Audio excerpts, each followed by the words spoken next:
ورحمۃ اللہ وبرکاتہ۔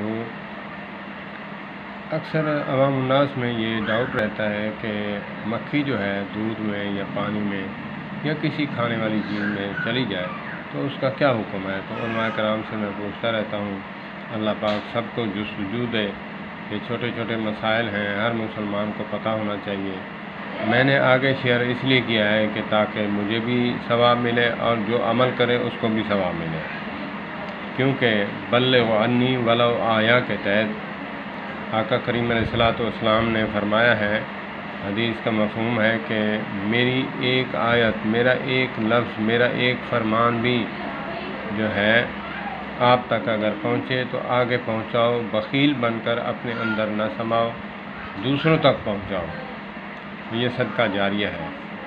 تو مکھی جو ہے، اگر حکم ہے کہ مکھی جو ہے جب آتی ہے وہ وبا والا جو ہے پر پہلے بھگوتی ہے، تو جب اس کو ایک ٹبکی لگا کر جو ہے وہ شفا والا پر بھی اس کا اندر ڈبو کر اس کو جو ہے تھوڑا سا ڈبو کر، مری ہوئی نہ ہو، آپ دیکھیں اس وقت تڑپ رہی ہو، زندہ ہو، تب یہ حکم ہے۔ اگر وہ مری ہوئی ہوگی تو پھر آپ نہیں کھا سکتے، تو اس کا حکم اور ہے۔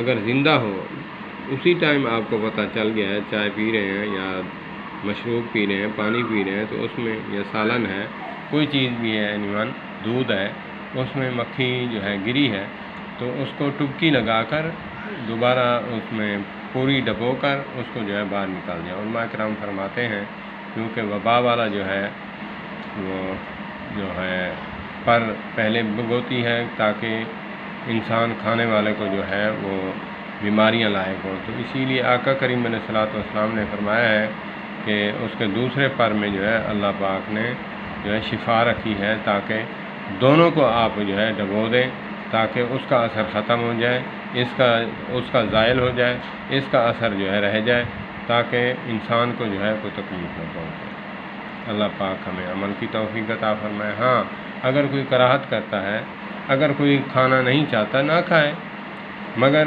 اس بات کو برا نہ کہے، یا کوئی ایسا عمل کر رہا ہے تو اس کو برا نہ جانے، کیونکہ یہ سنت سے ثابت ہے۔ اللہ پاک مجھے بھی عمل کی توفیق عطا فرمائے۔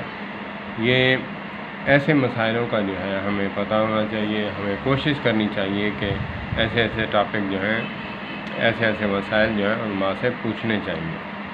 اللہ پاک ہم پر جو ہے علماء کرام کا سایہ جو ہے قائم فرمائے، ان کے ساتھ جڑنے کی توفیق عطا فرمائے۔ والسلام علیکم ورحمۃ اللہ وبرکاتہ۔